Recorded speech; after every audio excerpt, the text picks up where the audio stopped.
I am Kevin Ioli. Welcome to Yahoo Sports. And on Saturday in Manchester, England, a very interesting fight, a fight people have been wanting to see for almost a decade right now. My guest, Amir Khan, is going to be fighting Kell Brook. The fight can be seen in the U.S. on ESPN+.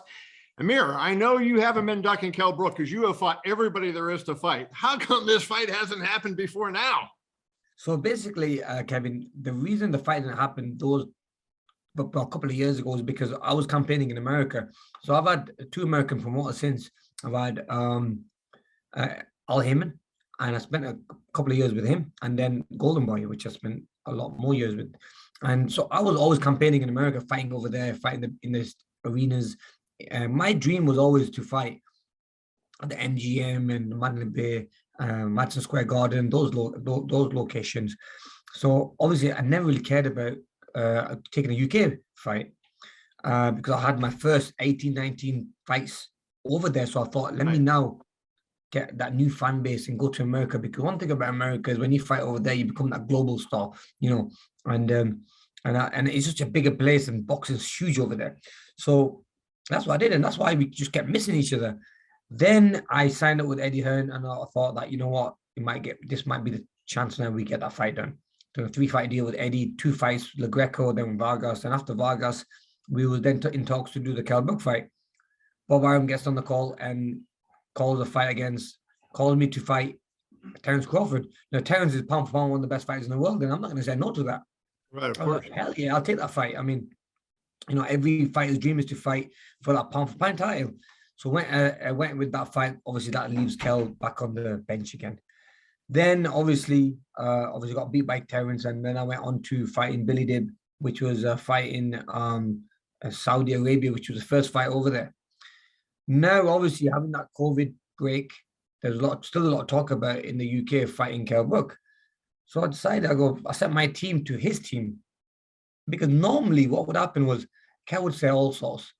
Amir doesn't want to fight me, he's scared of me. But then no one ever came to me or knocked on my door saying, listen, Amir, this is the deal. This is what we can offer. So I'm the one who sent my team there, sent them there. They sat down, they said, yep, Kell is interested in the fight, spoke the numbers, spoke the splits, how it would work. And then we were then in talks with promoters who can give the best deal. Dazan was one, Sky was another, and we see who can give the best for the fight. And obviously, who came through was Sky, who we went and picked. And now the fight's here, and you can see the hype's been amazing since I've been back from training camp. Amir, I mean, I think the thing is, not just because you two were, grew up in the same country and were rivals, and, the fans had their favorites and wanted to see you guys fight. But I mean, I think your style of fights make this a compelling fight, right? This is a fight where I think, even if we didn't know who you two guys are and we said, hey, look at how these guys fight, it's going to be a compelling fight. Do you see it like that? Do you see this being one of those fights that people are going to talk about for a while after it's over? Yeah, definitely. Yeah, I mean, especially boxing fans, but even non-boxing fans as well, because it's going to be a tear up. The thing is, in this fight is that you've got a boxer, you've got a box fighter as well. So we both kind of mix it. We both are like box fighters. We box a little bit, but we can fight as well if you have to. Obviously, I've got the speed, Kell's got the power. So that's what makes this fight really, really exciting. Obviously, Kell's fought guys who are quick. He says he can deal with that. I fought guys with power. I know how to deal with that. So this is what makes this fight really good. And both being from Britain, or you can see deep down we don't like each other. I mean, it is a little bit more personal than it is. Crazy. Now, both of you have fought Terence Crawford, as you mentioned, but you kind of joined the enemy, so to speak. So you've been with a lot of really good trainers. Now you've hired Brian McIntyre, who is the trainer of Terence Crawford, one of the best guys in the world, and has had a lot of success with a lot of different guys. What led you to Bomac, and how has he been different from some of the other trainers that you've had, Virgil Hunter and guys like that? So, I always respect all the trainers. They've all helped me in a certain way. And the way the Bomac deal came on the table was when I was in Dubai on holiday with my wife, and my wife goes, listen, pack your bag. You need to go to train in Omaha. I'm like, Omaha? Where the hell is Omaha? And then she's like, you better go and train because I'm going to put you in. Because then the talk started with me fighting against Kell Brook. Now, who knows Kell Brook better than anyone is Bomac, because Bomac fought him last with Crawford. And also Bomac knows me quite well because I've also fought Crawford as well. So then I said, cool. So next thing, I'm in Omaha training with Bomac and the team. I loved it. I loved the training. They pushed me really, really hard. I, at the time, I was thinking, how am I going to get through this? Because it is very hard. I mean, this is why Crawford is the best in the world, because the way they get pushed, the way they conditioned, and the strength they have is amazing. So it made me then, I liked the work I did with them. I went back home, got this deal done with Sky for the fight, the date and everything. And then I went back from my main training camp, which was amazing. And I have to say that honestly, I take my hat off because these guys pushed me so hard. When you know that you're 35, you think, have I still got it left in me? Every fighter at that age is going to think that, you know. I was thinking, do I still have it in me?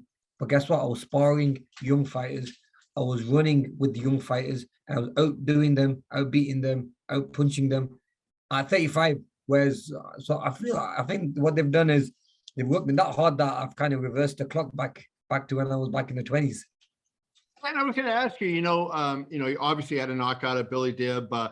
You've had your ups and downs in recent times. But do you look at this as like, is this the end? Or are you nearing the end? Or do you feel like, given what Bomac has brought to you, that you can keep doing this for a while? I mean, looking at myself and obviously the way I've been feeling, I think I've got a couple of fights left in me. The way I've been training, sparring, I've kind of surprised myself. But to be honest with you, I've always said I wanted to retire young. I've got a family. I want to enjoy time with them. My kids are growing up. I'm just gonna have to see after this fight, see what happens. See how I feel, see how the outcome is, and also see how my performance is more than anything. See how I feel. How is the body? Well, I keep saying the body. As you get older, you don't recover as quick. You get injuries. But you know what? Looking back, I mean, I think I did everything right, and everything kind of was on my side going into this camp. Like I said, I do feel like I was when I was back in the early 20s. So they have got the best out of me, and I think the only way of me knowing this, if it is towards the end of the road or is the start of a new chapter for me, is after the fight.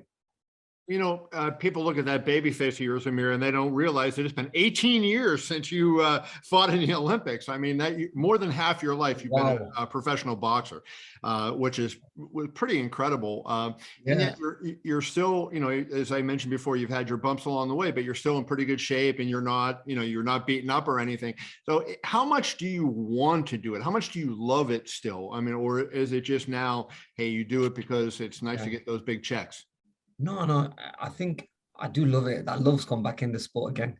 When you out of shape and you're not in training camp, you do kind of lose that love for it. And COVID kind of messed it up for us all because COVID was that long. And we were out the ring. I couldn't go to the gym. Everything was locked down.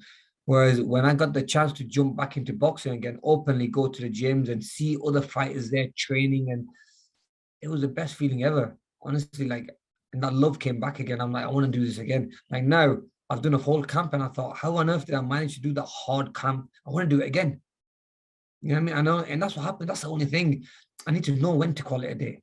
That's the only thing I'm scared of. Not to when I am gonna, is when to, because obviously I've got a family, man. I want to be, I still want to be a guy who, I respect people fighters like Andre Ward who have been in the game, and then they knew when to call it a day, even though they still had a few fights left in them. But they knew when to call it a day and went into something else. I think that's something I would probably do as well. But let's just see what happens after this one. Maybe I might have one or two more after. Who knows? Well, let's wrap with this, Amir. I appreciate your time very much.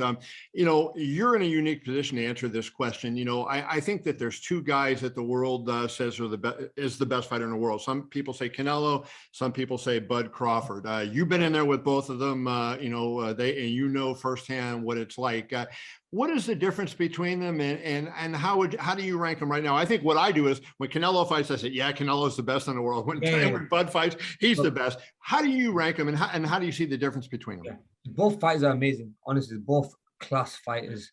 And but if you compare them both stylistically, I think when it comes to Crawford's got that timing. He's got that patience. He makes you miss. He'll hit you back. Whereas it's a lot easier to hit Canelo. Canelo's a little bit more robotic, where you can hit him and catch him with some good shots.